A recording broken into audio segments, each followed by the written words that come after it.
ओम श्री गणेशाय नमः। बंधुओं, आपका हार्दिक स्वागत है हमारे पूर्ण भक्ति मार्ग चैनल पर और आए हुए सभी श्रोतागणों को राधे राधे सीताराम। वक्रतुंड महाकाय कोटि सूर्य समप्रभा निर्विघ्नं कुरु मे देव सर्वकार्येषु सर्वदा। बोलिए गणेश भगवान की जय, व्यास जी महाराज की जय। सब वेद प्रधान रूप से भगवान वासुदेव की प्राप्ति का ही गुण गाते हैं। किसी भी रास्ते से आओगे तो तुमको भगवान वही मिलेंगे, चाहे जिस मार्ग से आओ। विराट रूप दिखाया था अर्जुन को, देख लो तुम किसको मार रहे हो, कौन मर रहा है, तो पूरा हम ही बनाते हैं, हम ही मिटाते हैं, हम ही बना रहे हैं, हम ही खा रहे हैं, हम ही खिला रहे हैं। तो वासुदेव परो धर्मो वासुदेव परागति, और वासुदेव परा क्रिया। वासुदेव जितनी भी संसार की क्रियाएं हैं सब भगवान की हैं, वासुदेव की हैं। और समझो भगवान के धर्मशास्त्र भी भगवान को कौन सा स्वरूप कहते हैं? आनंद स्वरूप है भगवान। ज्ञान तप क्रियाएं सब भगवत स्वरूप ही हैं। और इसको इस तरीके समझिए, जिस तरह अग्नि को स्वरूप दिखाने वाली लकड़ी को अपने अनुसार अग्नि भी दिखाई देती है। सूत्र को समझ में आई बात? ये जैसे सभी जगह एक ही अग्नि है, अगर वो कोई लकड़ी से जल रही है तो लकड़ी के हिसाब से जलने वाली रहेगी, हवन कुंड में जल रही है तो हवन कुंड के आकार की रहेगी, किसी छप्पर में लग जाए तो वो छप्पर की तरीके से रहेगी, चूल्हे में लग जाए तो वो चूल्हे के लिए खाना बनाने वाली रहेगी, अगर कहीं कहीं गांव में नगर में लग जाए तो पूरी विनाशकारी। अगर पूछा जाए तो अग्नि कहाँ है? वही अग्नि खाना बना रही है, वही अग्नि छप्पर जला रही है, वही अग्नि यज्ञ संपन्न करवा रही है, और वही अग्नि हीट करके जितने भी खनिज संसाधन है शोधन में सब जगह ऊर्जा का काम है, वही अग्नि है। बिना अग्नि के जितना तुम्हारा क्रूड ऑयल वगैरह सब आता है वो सब पहले वाष्पित किया जाता है अग्नि से। यहाँ तक परमाणु, हाइड्रोजन, जितने भी तुम्हारा सब में ऊर्जा व्याप्त है। ऊर्जा के बिना कोई काम नहीं है। और सबको समान रूप से ऊर्जा का स्रोत अब सब जगह आग लगा। खाना पेट में भी कौन पकाती है? चूल्हे पे अग्नि पकाती है। हर अग्नि के अलग अलग नाम है, आगे बताएंगे। हवाओं के अलग अलग नाम है। तो पेट में जो खाना पकाती है उस अग्नि का क्या नाम है? जठराग्नि। और जो सूर्य से आती है, अनाज पकाती है, पृथ्वी को परिपक्व करती है, वो सूर्य से आती है। और सूर्य की जो रोशनी आती है उसको रोकने के लिए वायु तत्व है, आकाश तत्व है जिसको बोलते हैं। और ओजोन किरणें ना आ जाएं, पराबैंगनी किरणों को रोक करके जितनी लाभदायक, सूर्य कहीं कहीं लाभदायक से ज़्यादा होता है तो एरिया रेगिस्तान हो जाता है। तो जिस तरह अग्नि एक है लेकिन अलग अलग साधनों से वो अलग अलग प्रयोग में दिखाई पड़ती है, उसी प्रकार परमेश्वर प्राणियों में प्रविष्ट होकर नाना प्रकार की योनियों के अनुसार हर रूप में दिखाई देते हैं। ऐसा हमें दृढ़ मानना चाहिए। इसलिए एक साधन चुन लो, ये बिल्कुल कि क्या है, कहीं देखा खाना चूल्हे में बन रहा है तो तुम अपनी बटुई थोड़ी देर चूल्हे पे रखो। फिर कहीं देखो जाके खाना कहाँ बनना है, भट्टी पे बनना है तो अपनी थोड़ी देर बटुई में बट्टी रखो। फिर देखो नहीं खाना गैस पे बढ़िया बनता है तो वही अपनी बटुई ले जाके गैस पे रख दो। फिर कोई बताए नहीं हमारे यहाँ तो इंडक्शन है, इंडक्शन बढ़िया बनता है, तो तुम इंडक्शन पे रख दो। खाना कंप्लीट होगा? नहीं होगा, क्योंकि तुम लिए भाग रहे हो। अपनी बटुई एक जगह पे रख दो, इंडक्शन पे रखना इंडक्शन पे रख दो, गैस पे रखना गैस पे रख दो, और उस पर धैर्य से चलाते रहो और आपका भोजन बन जाएगा। उसी तरीके से अपनी पहले एक इष्ट चुनो, एक अपना भगवान चुनो जिसको तुम मानते हो। तुमको लगता है इलोक परलोक में अपने स्वामी की भक्ति करके अगर हमको चाटुकारिता करके जीवन भर सब जगह कल्याण हो जाएगा तो तुम भैया करके देख लो। संत लोग तो ये बताते हैं कि आपका भौतिक साधन कोई भी परलोक में काम होने वाला नहीं है, और आध्यात्मिक साधन इस लोक को भी बना रहा है और परलोक को भी बना रहा है। तो आप कहते हो नहीं हमको भौतिक चीजें पसंद है, भगवान नहीं मानेंगे। क्यों नहीं मानोगे जानते हो क्यों? अनुशासनहीनता नहीं मानने देती है। क्योंकि अगर आप किसी के शरणागति हो जाओगे तो उसके अनुशासन में रहना पड़ेगा। अनुशासनहीनता आपकी जो पशुता आपके अंदर आ रही है वो क्या कर रही है, सब कोई जानता है, तुम्हारा मन पक्का जानता है। कोई काम अच्छा करने जा रहे हो बुरा करने जा रहे हो तुम्हारा मन बता देता है। तो यहाँ शास्त्र कहता है एक साधन चुनो भक्ति का जिससे एक प्रभु मिलेंगे, और मार्ग कई हैं, कोई भी एक मार्ग चुन लो, लक्ष्य एक करके उसी पे चलते चले जाओ।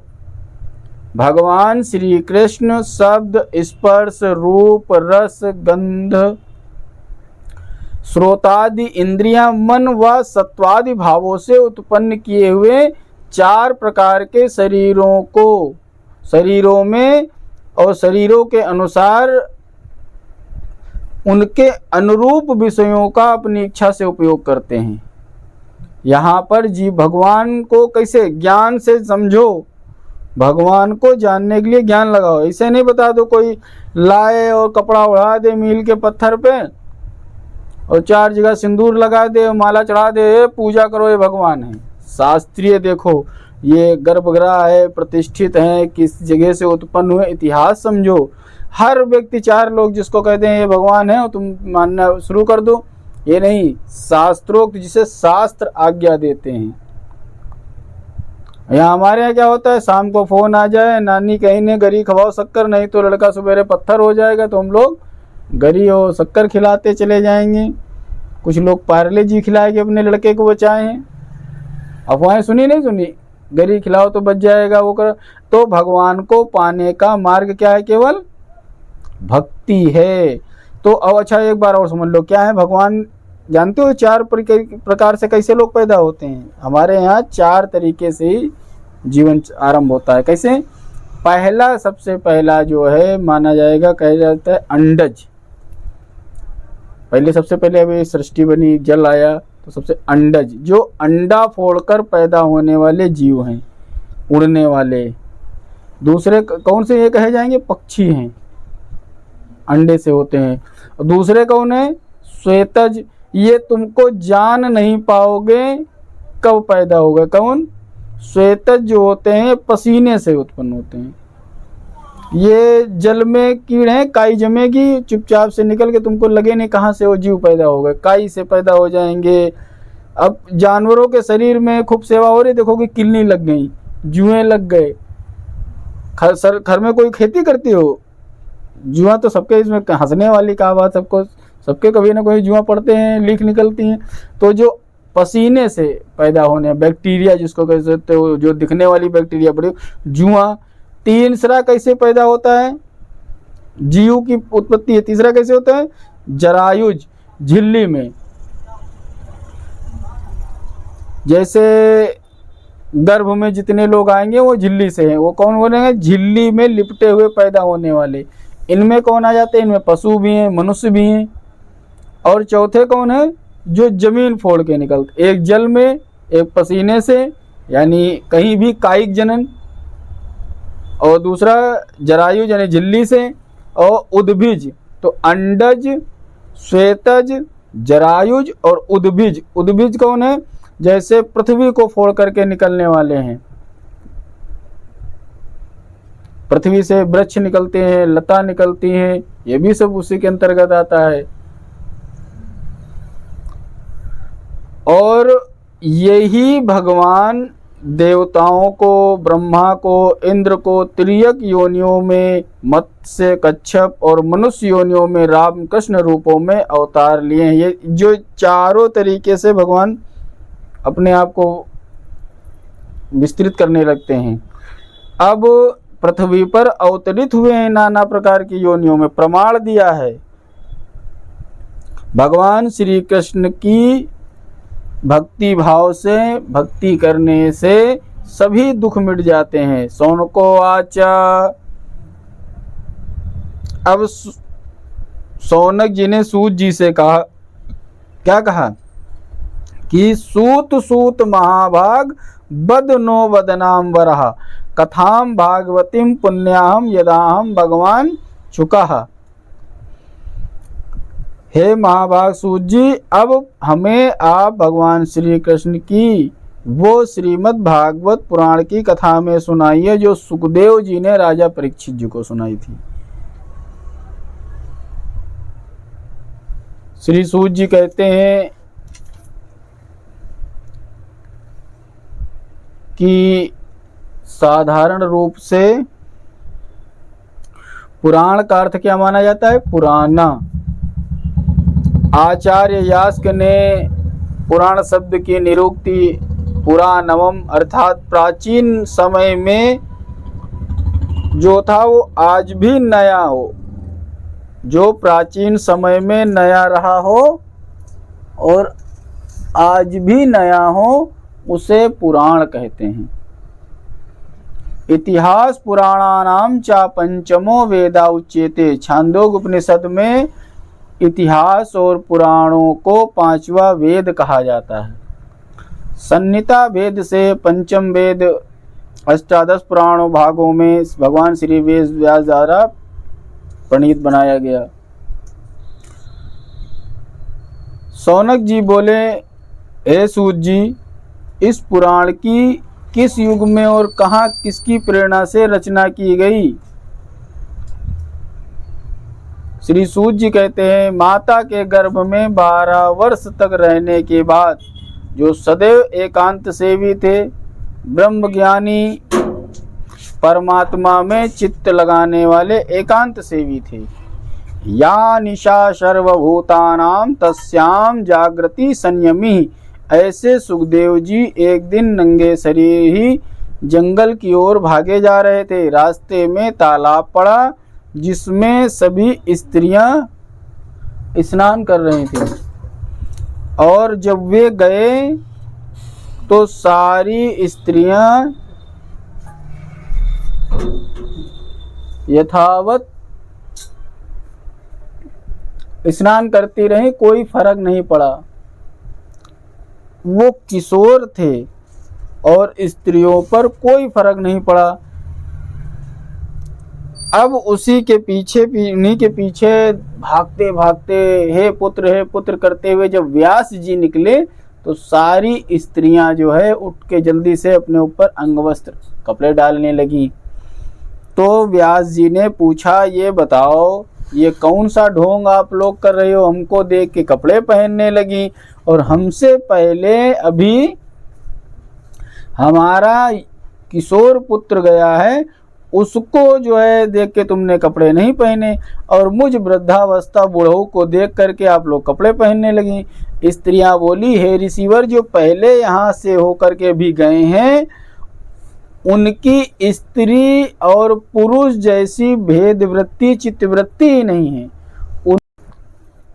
स्त्रियां बोली, महाराज क्षमा करिएगा, इसीलिए हम जो है स्नान करती रहीं, लेकिन अब जब आप आए तो आपकी दृष्टि में बड़ी भिन्नताएं हैं। आप देव योनि, स्त्री योनि, पुरुष योनि, पशु पक्षी जीव सब में उनके अनुसार व्यवहार करने वाले हैं, लेकिन जो गए हैं वे दिगंबर वेशधारी, उनको किसी से मतलब नहीं, स्त्री पुरुष जो वे परमहंस हैं। अब व्यास जी तो दुखी थे, पुत्र चिल्ला रहे थे, थोड़ा अशांत भी हो गए कि ये दिव्य आत्मा इतना मतलब जिधर से निकल रहा है पशु पक्षी उनकी तरफ से आवाज़ दे दें, लेकिन वो न बोलें। इन स्त्रियों से पहली बार ही आवाज़ में पता चल गया। एक बार इसीलिए बता भी रहे थे कि माताओं के अंदर ये गुण होता है कि वो दृष्टि भाप लेती हैं, भाव भाप लेती हैं कि तुम्हारे बातचीत क्या तरीका है, कैसे है। ये इसी से देखो प्रमाण हो गया। यही बात को एक दिन हम सोच रहे थे कहाँ से बात आइए यहीं से। अब जब ज़्यादा परेशान देखा तो आगे नारद जी मिले, व्यास जी का और नारद जी का मिलन हुआ। तब व्यास जी ने कहा कि एक बहुत मुश्किल से लड़का हुआ था भगवान की कृपा से, सोचा था, तो कहे इतने काहे दुखी हो, कोई अपेक्षा लेकर के। तो नारद जी से बताया कि हम इसको पढ़ा लिखा के, जैसे होते नहीं, एक डॉक्टर चाहता है कि उसका लड़का डॉक्टर बने, लेकिन अब लड़का बनना चाहे ना चाहे, पंडित का लड़का पंडित चाहता है, क्योंकि वो देखता है कि मैंने इतनी मेहनत की है, इतने दिमाग लगाया है, अगर ये मैं अपने शिष्य को, पुत्र को सारा वैसा दे दूंगा तो इसके 40-50 साल बच जाएंगे, तो इसलिए वो मदद करने की सोचते हैं। तब नारद जी ने कहा कि काहे परेशान हो, जिसके लिए तुम परेशान हो अपने पटु शिष्यों को जंगल में भेजो, जिन भागवत सुंदर श्लोक जिन पढ़ाने के लिए तुम परेशान हो कि भागवत का प्रचार प्रसार करेगा, उनके सुंदर स्वर का पाठ कराओ, जिससे सुन करके सुखदेव जी स्वयं आकर्षित हो जाएंगे। और जब उससे नहीं आकर्षित हो जाएंगे तो समझ लेना कि थोड़ी और रचना पे अपने जोर दबाव डालना, क्योंकि अब वापस आ गए और बोले व्यास जी धन्य हैं, बोले नारद जी आप मिल गए कि अब जब गुड़ रखो तो मक्खी ऐसे ही चली आएगी, मधुमक्खियाँ फूल के पास अपने आप चली आती, फूल लेके दौड़ो मधुमक्खी के पीछे भाग जाएगी, बढ़िया अच्छे से सुगंधित पुष्प लगा है तो वहाँ पे मधुमक्खियाँ अपने आप आ जाएंगी। तभी कहने लगे धन्य है, क्या है, तीर्थ नहाए एक फल और संत मिले फल चार, और सतगुरु मिले अनेक फल, कहे कबीर विचार। आप नहा धो करके जाओ, तीर्थ नहाए और 1 गुना फल मिलेगा, और कोई संत के पास बैठोगे तो वही जगह तुमको 4 गुण मिल जाएंगे, और जब सतगुरु मिल जाएगा तो अनेकों तुमको उपदेश दे देगा।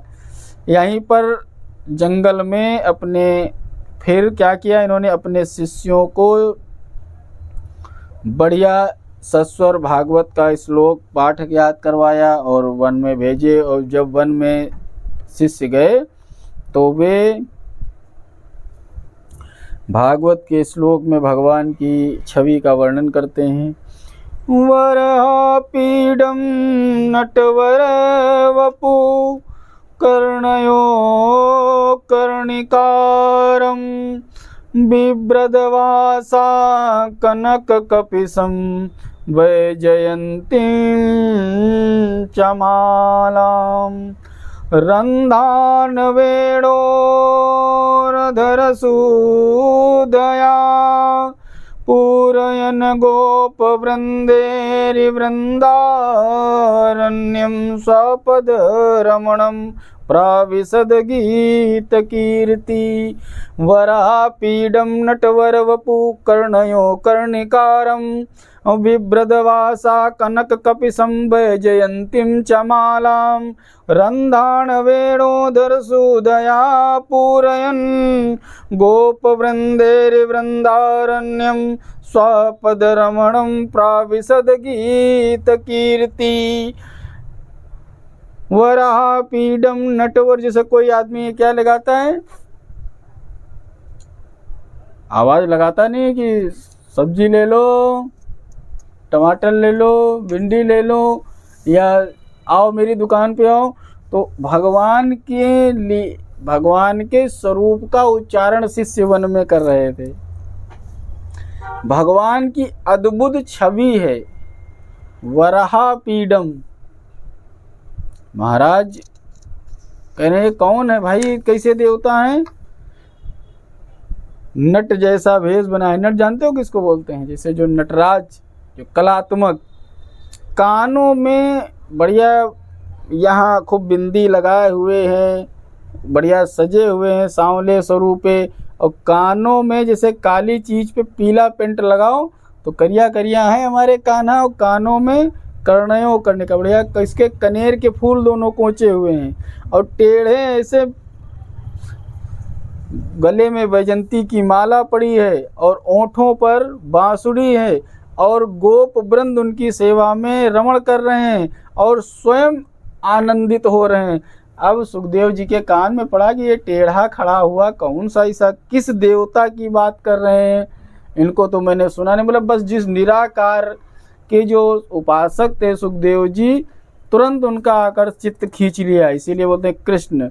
भगवान कृष्ण की अनोखी झांकी का वर्णन इतना सुंदर किया कि सोचने लगे, और जैसे ही सोचने लगे वैसे बोले कि जब इतना ये विशिष्ट है, ऐंठा बर्रा खड़ा है, तो देवता अहंकारी होगा, हो सकता है इतनी जल्दी न स्वीकार करें। सुखदेव जी आकर्षित तो हो गए, लेकिन सोचा कि ये पता नहीं कई दिन में सिद्धि मिलती है, मिले न मिले। तब दूसरा श्लोक पढ़ दिया, क्या कहा? अहो वकीयम स्तनकालकूटम जिंघासयापायेदप्यसाध्वी लेभे गतिधातृचित्तां ततोऽयं कम वा दयालु शरणं व्रजेमा, कम वा दयालु शरणं व्रजेमा। और वो इतने सुंदर भी हैं और इतने दयालु हैं, उनकी महिमा क्या कहें कि अपने स्तनों में विष लगा करके, कालकूट नामक विष लगा करके मारने आई राक्षसी को भी माँ की उपाधि दे दी, माँ की गति दे दी। अब लेभे गति धातु चित्रा ततोयम, जो खुद मारने आए उस स्त्री को अपनी माँ की बराबर पदवी दे देने वाला, ऐसा संसार में कोई दयालु हो सकता है कि जो अपने खाने में जहर मिला के खिलाने आए उसको भी अपनी माँ की तरीके से सम्मान देने आए? तो कौन इतने दयालु? अब इन श्लोकों को सुना और सुखदेव जी शिष्यों के पास पूछे, हे भाई ये इतने सुंदर सुंदर श्लोक आपको कहाँ से प्राप्त हुए हैं? तो शिष्य बोले, हमारे नहीं हैं, तो ये हमारे गुरुजी के पास में 18,000 ऐसे श्लोक हैं, और उन्हीं का हम पाठ किया करते हैं, इन्हीं से संबंधित, इन्हीं देवताओं का जिनकी गुणगान है, इनसे इनकी लीलाओं के 18,000 श्लोक हमारे गुरुजी के पास हैं। अब जिसके पास में पीछे दौड़ रहे थे, हे पुत्र, आज वो कहने लगा कि चलें, क्या हमें वो दे देंगे भाई, श्लोक हमें सुनाएंगे? तो शिष्यों ने सोचा काम बन गया ये तो बोलने लगे, भैया उसकी वसीयत तुम्हारे पास हो, तुमने लिए रखे हैं, चलो तो, और जब तुम्हारे पिताजी हैं तो क्यों नहीं भाई तुमको जो है।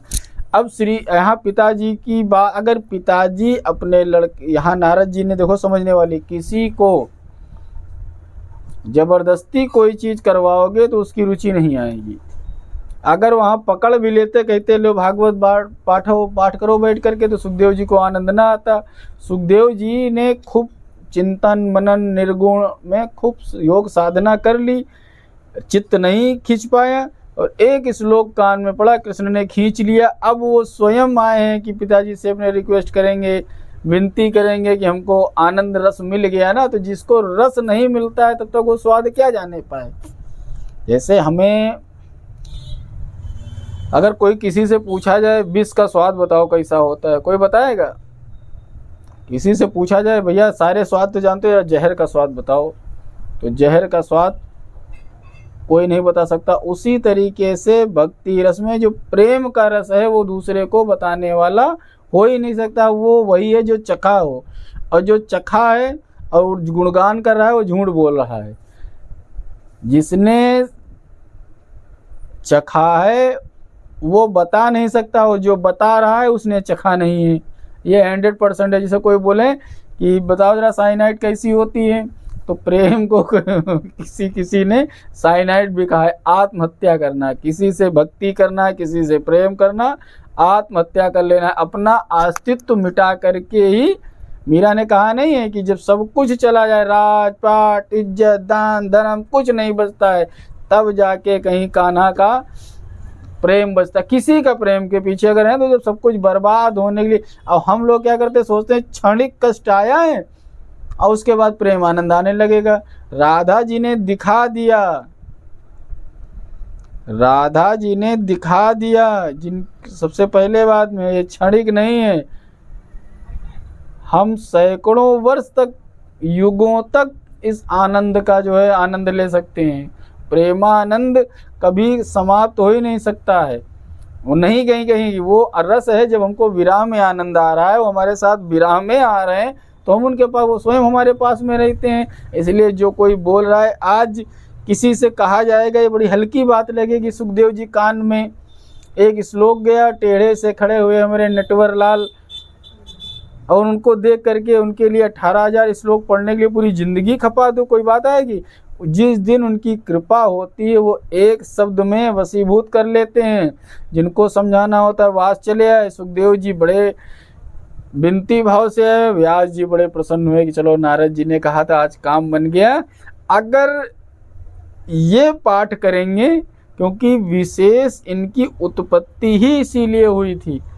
ये लिख रहे थे तो ये, जैसे कभी ध्यान रखना, कोई डायरेक्टर पिक्चर बनाता है तो वो कहानी लिखते हुए फाइनेंसर एक एक्टर को दिमाग में बिठा के चलता है कि ऐसा एक्टर होना चाहिए जो ऐसी ऐसी कल्पना करेगा, तब ये पिक्चर ज़्यादा चलेगी। और कभी कभी क्या होता है कि बहुत अच्छे अच्छे बड़े लोगों को रिजेक्ट करके वो छोटे कलाकार उसको निभा देते हैं, और कभी कभी छोटे वाले बड़े, तो वो वहाँ पर ये पैसे देख के नहीं कोई भी पिक्चर का हीरो चुना जाता है। वो एक्टर डायरेक्टर वो कहानी का देखते हैं कितने स्तर तक निकल जाएगा। तो जब व्यास जी ने भागवत की रचना की, तो उसका वक्ता ही उनको नहीं समझ में आ रहा था कि इसको किस रस से, इसको अगर कोई ज्ञानी पढ़ेगा तो ये अर्थ नहीं निकाल पाएगा। कोई भक्ति वाला भी अगर इसको पा जाएगा तो चौपाई बना डालेगा। ना ये भक्ति वाला इसको सही से कह पाएगा, ना इसको जो है कोई, इसको तो जो रसिक होगा, भागवत रसिक होगा, वही बाँच पाएगा। भागवत बाँचना कोई ज्ञानी वाली बात नहीं है और कोई भक्ति वाली बात नहीं। इसको कौन सा शब्द कहाँ क्या कहा जा रहा है और कैसे कहना है, अर्थ का अनर्थ कर डालेंगे ज्ञानी। और भक्ति वाले इसमें जो संसार का पूरा ज्ञान दिया हुआ है, वेद शास्त्र उपनिषद महाभारत इतिहास, सबका सार भागवत में दिया गया है। इसको कोई भक्ति रस वाला पा गया तो सारा भक्ति रस वाला, कोई भक्ति वाले तो कुछ पता ही नहीं चलता है। भक्ति रस तो ये रस है कि मेरा प्रिय प्रसन्न हो तो हम उल्टा टंग जाएंगे। अगर मरा मरा कह देंगे कि अगर प्रिय ने कह दिया मरा मरा से आनंद आ रहा है, तो वो नहीं देखेगा व्याकरण गलत हो रहा है, शब्द गलत हो रहा है, वो मरा मरा जपते रहेगा। सबरी मैया ने देखा मेरे राम बहुत दूर से आए हैं, कहीं एक फल अगर कड़वा चला गया तो पूरा मजा किरकिरा हो जाएगा। तो खट से खा खा करके वो दिखाया, खा खा के वो खा के जब पेड़ से जाती थी तोड़ने, तो उसी समय वो चख करके और डलिया में रखती थी। मीठे मीठे ही बेर रखती थी। तभी जब राम आए तो इसे पूरी डलिया रख दिया, ए खाओ प्रभु खाओ। तो बोले संकोच बैठे, मैंने खुद चख के रखा, ये इतने मीठे फल हैं कि वन में इनसे मीठे बेर फल नहीं उपलब्ध हैं, ये बहुत मीठे हैं। तब राम मुस्कुराए कि अगर हम नहीं खाएंगे तो हमारी भक्त जो स्वयं रोज मुख से अपने चख के फल लाती हो, अगर हम नहीं खाएंगे तो लोग ये कह देंगे कि देखो भक्त, तो वो तुरंत और जैसे खाएं तो कहें आप सही कह रही थी, जितना आप बता रही हो उससे भी ये मीठे हैं, क्योंकि तुमने तो थोड़ा ही खाया था तो तुमको पता चला, हमने पूरा बेर खा रहे हैं तो तुमको पूरा आनंद मिल रहा है। और प्रभु लीजिए और प्रभु लीजिए खिलाते चले हैं। तो यहाँ पर सुखदेव जी को कोई स्थिति नहीं समझ में आ रही। शौनक जी पूछने लगे, तब सुखदेव जी तो उन्होंने भावना की। भगवान का सबसे बढ़िया वक्ता कौन है? राम जी के बारे में सबसे अच्छी तरीके से कौन बता सकता है? राम जी के बारे में सबसे अच्छी अगर कोई रस ज्ञान गुण सब, मतलब राम कथा से कोई न्याय करने वाला है तो शिव जी हैं। शिव जी से बड़ा कोई भी राम कथा वक्ता नहीं है, शिव जी सुना सकते हैं। वैसे ही कृष्ण लीला को सुनाने के लिए सुखदेव जी भी शिव जी के अंश हैं। तो अभी जो शिव जी के अंश हैं, तो उन्होंने सोचा कि जैसे शंकर जी अब भावना करे थे, जैसे शंकर जी सुनाते हैं राम कथा, वैसे ही कोई कृष्ण कथा का हमारी कहने वाला वक्ता मिल जाए और मजा आ जाएगा। क्योंकि लिखा बड़े मेहनत से इन्होंने, मधुर मधुर नाम हरि हरि ओम। नारद जी ने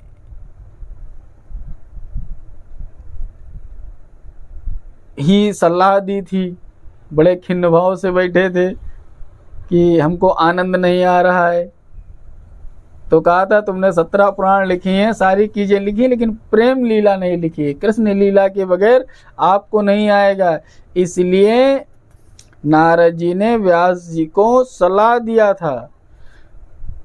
ये कथा भी सुन लीजिए। नारद जी ने ही कहा व्यास जी से कि सुनो, अगर तुमको विश्वास नहीं, ये कथा जुड़ती है। अब यहाँ सुखदेव जी पढ़ रहे हैं, व्यास जी पढ़ा रहे हैं। अब यहाँ पर ऋषियों को सौनक जी को श्री सूत जी कह रहे हैं, त्रेता की समाप्ति द्वापर के प्रारंभ में भगवान कलारूप पराशर मुनि के द्वारा सत्यवती माँ थी, व्यास जी का प्रकट हुआ था। और एक दिन नित्य क्रिया करके नदी किनारे बैठे थे। उन्होंने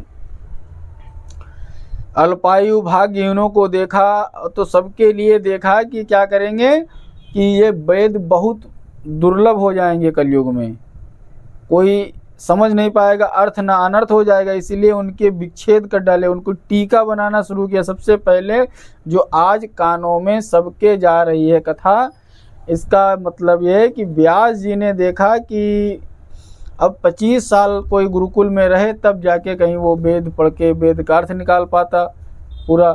तो इसलिए इन्होंने वेद की 4 शाखाएं कर डाली। ऋग्वेद का अध्ययन अपने शिष्य पैल से, सामवेद का जैमिनी से, यजुर्वेद का वैशंपायन से और अथर्ववेद का क्रूर स्वभाव वाले सुमंत मुनि से कराया था।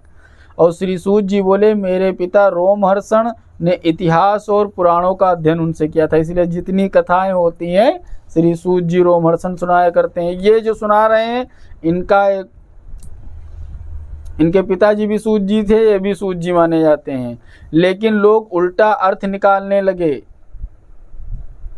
क्योंकि अर्थ का अनर्थ निकालने वाले हर युग में होते हैं ना। फिर व्यास जी ने महाभारत की रचना की, और जो चीज़ वो बताना चाह रहे थे, जैसे कोई चीज़ किसी को पूरी बात बताओ तो नहीं समझेगा, तो भगवान व्यास जी ने क्या किया, कथानक स्वरूप में उपदेश करना शुरू कर दिया। तो उसको लिए क्या किया, पुराणों की रचना कर दी। तो 17 पुराणों के अनुसार क्या हुआ, जो देवी भक्त हो वो देवी पुराण से ज्ञान ले ले, जो शिव भक्त है वो शिव पुराण से, जो गणेश जी का है गणेश जी से। ऐसा कतई नहीं मानना रखना चाहिए कि हम 17 पुराण कंप्लीट कर लें, कन्फ्यूज हो जाओगे। क्योंकि जब आप शिव पुराण पढ़ेंगे तो शिव जी के द्वारा सारी सृष्टि का संबंधित आएगा, और सारी पुराणों का एक दूसरे से कहीं ना कहीं गड़बड़ हो जाएगा मैचिंग। तो इसीलिए बोला गया उन 17 पुराणों के बाद में अगर तुमको आनंद लेना है तो मतलब कन्फ्यूजन है, वही अपनी चीज़ कंप्लीट, अपनी किताब पूरी लिखो, उसके बाद उसके बैकिंग में चले जाओ तो उसमें विरोधाभास आने लगेगा। तो उनको शांति नहीं मिली। पूज्या मास विविध विधिव नारदम सुरपूजितम। फिर जब ये खिन्न बैठे हुए तो नारद जी आए, पेन कलम का आदेश रख दिया। बोले नारद जी मज़ा नहीं आ रहा है, इतना लिख डालें पटे, मतलब कोई हिट, ऐसे पिक्चरें खूब बना डालो, सारी कर जाओ, कोई हिट ना हो पावे, कोई एक्टर नहीं अच्छा, कोई वक्ता नहीं, सारी चीज़ किया है, जीवन व्यर्थ जा रहा है। तब नारद जी ने कहा यथा धर्मादेश चार्था मुनिवर्यानुकीर्तितः न तथा वासुदेवस्य महिमा अनुवर्णिता। हे व्यास जी, जिस तरह आपने धर्म अर्थ धर्म काम मोक्ष आदि साधनों का वर्णन किया है, उतना आपने वासुदेव की महिमा व लीलाओं का वर्णन नहीं किया है। और भगवान की लीलाओं के वर्णन के बिना शांति कैसे मिल सकती है। इसलिए मन को शांति प्रदान करने का लाइसेंस तो किसके पास है, श्री कृष्ण की लीलाओं के द्वारा ही मिल सकता है। और नारद जी गाने लगे क्या, एकांत वासो लघु भोजनादो मौनम निराशा करणावरोधा मुने रसो संयमनम खडेते चित्त प्रसादम जनयन्ति शीघ्रम। एकांत वास, अल्प भोजन, मौन, किसी से आशा न करना, इंद्रिय संयम, प्राणायाम, इन 6 साधनों से मन को शांति मिलती है। अब व्यास जी भगवान श्री कृष्ण की लीलाओं का वर्णन करने के लिए आप फिर से कलम कागज उठाइए, तभी आनंद आएगा। और इसके विषय में मैं एक पुराना इतिहास सुनाता हूँ, विश्वास न हो तो सुनो। अहम पुरातीत भवे अभवम मुने दास्या अस्तु कस्याचन वेद वादिनाम। मैं पूर्व जन्म में एक, अब देखो यहाँ पे शब्द भी लिखा है, इसे लोग कहते हैं कि पूर्व जन्म में मैं वेदवादी ब्राह्मणों की दासी के पेट से पैदा हुआ था।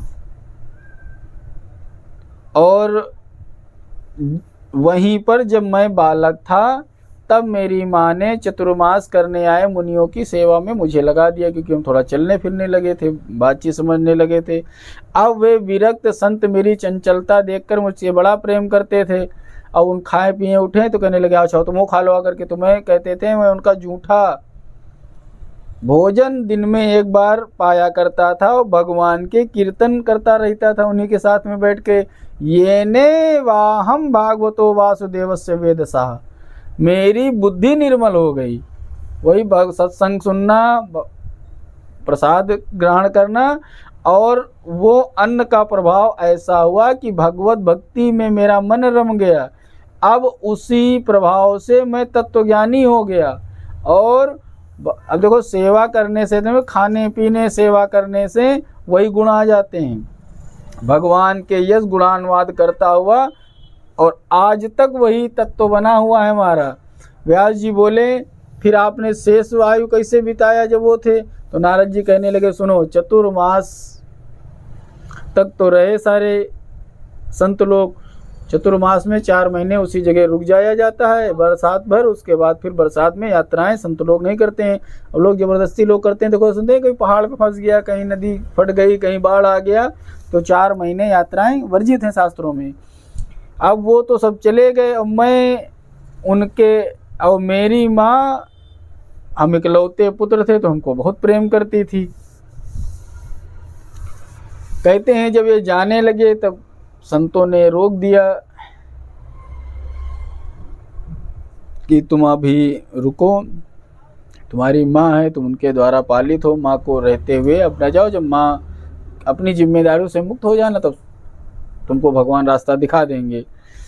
अब नारद जी कहने लगे कि माँ के प्रेम ने हमें तो रोक लिया, संत लोग नहीं, संतों के साथ नहीं जा पाया, लेकिन अंतःकरण मेरा जलता रहता था। हुआ क्या, एक दिन एकदा निर्गताम गेहा दुहंतिम निसीमा गाम पथि, एकदा निर्गताम गेहा दुहंति निसी गाम पथि, और सर्पो अदस पदा स्पष्टा कृपणा कालच ओदिता। एक दिन रात में मैया गाय दूहने गई, सर्प ने काटा और राधे राधे सीताराम सदा के लिए विदा हो गई। मेरे को लगा चलो ईश्वर ने हमको छुट्टी दे दी।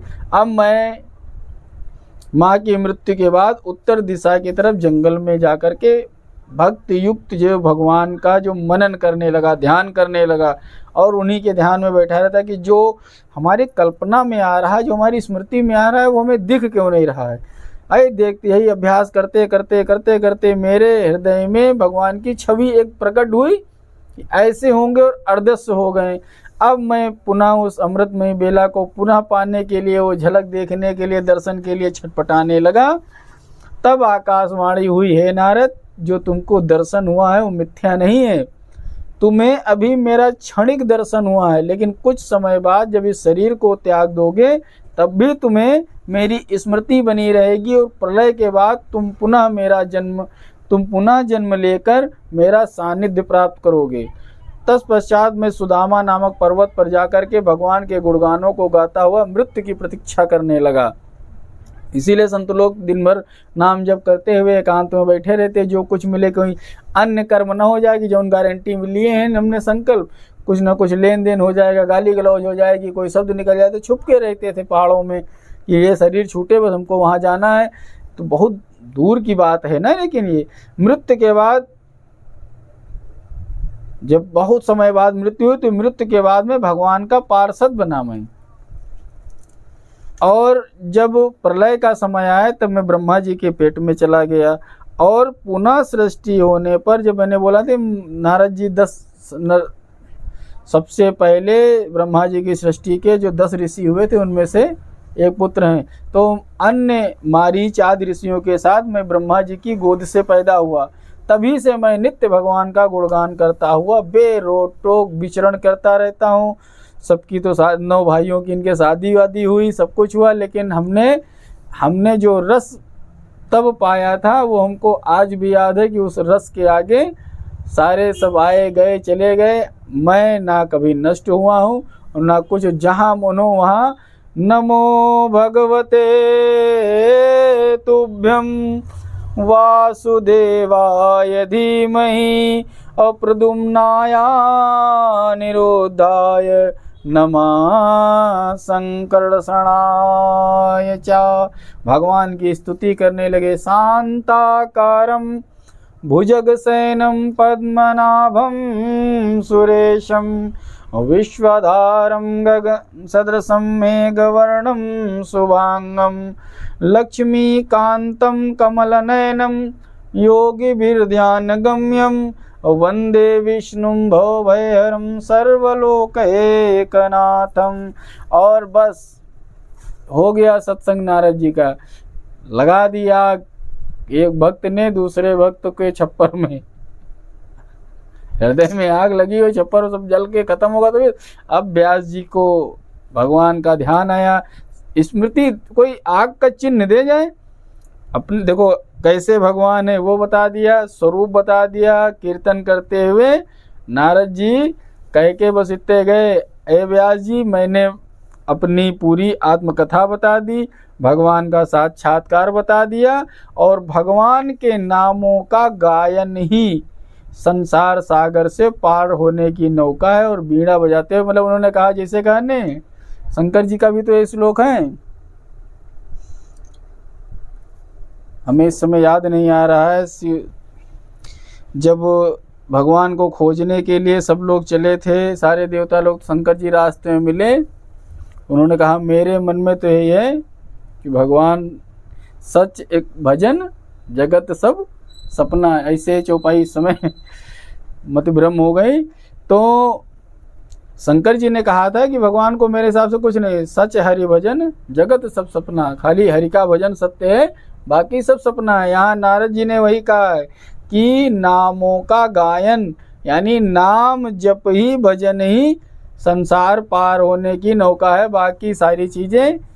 और दुर्लभ मानव जन्म है देह न बारंबार, तरवर ज्यों पत्ता झड़े बहुर न लागे डार। अगर ये शरीर एक बार जैसे पेड़ से पत्ता टपक गया, फिर दोबारा उसको कोई भी नहीं लगा सकता है। उसको लगाने के लिए क्या करना पड़ेगा, दोबारा वो पत्ता लगेगा। वो तत्व कब लगेगा, वो पत्ता गिरेगा, सड़ेगा, जमीन में जाएगा, मिट्टी बनेगा, मिट्टी से हवा में घुलेगा, हवा के बाद में वो आकाश तत्व में जाएगा, जल में जाएगा, जल के द्वारा फिर अब कितने युग बीत जाएंगे, फिर जमीन में जाएगा, जमीन में वो बीज का सहारा लेगा, यानी उसको उत्पादन करने वाला, फिर वो पेड़ बनेगा, और जब पेड़ बनेगा तो फिर पत्ता बनेगा। अब उसी जब पत्ता बने तो उसमें कल्याण हो जाए तो हो जाए कि वो भगवान पे चढ़ जाए, या अर्थिम चढ़ जाए, कि फिर जमीन में गिर जाए, उसमें फूल पौधे का उसका भाग्य है। नहीं तो फिर यही चक्र है। फूल तो हजारों खिलते हैं चवन में, लेकिन भगवान के मंदिर में चढ़ने के लिए उनके भाग्य अलग अलग होते हैं, कौन भगवान को चढ़ेगा कौन कहाँ। बंधुओं, एक सत्य बात है, कल युग केवल नाम आधारा, सुमिर सुमिर नर उतराई पारा, कल युग केवल नाम आधारा। और आज के समय में सगा कौन सा है सबसे ज़्यादा, श्याम मिला दे श्याम से कोई, वही माता पिता भ्राता, वही गुरु है वही प्यारा, उसी से है सगा नाता। बोलिए राधे राधे सीताराम।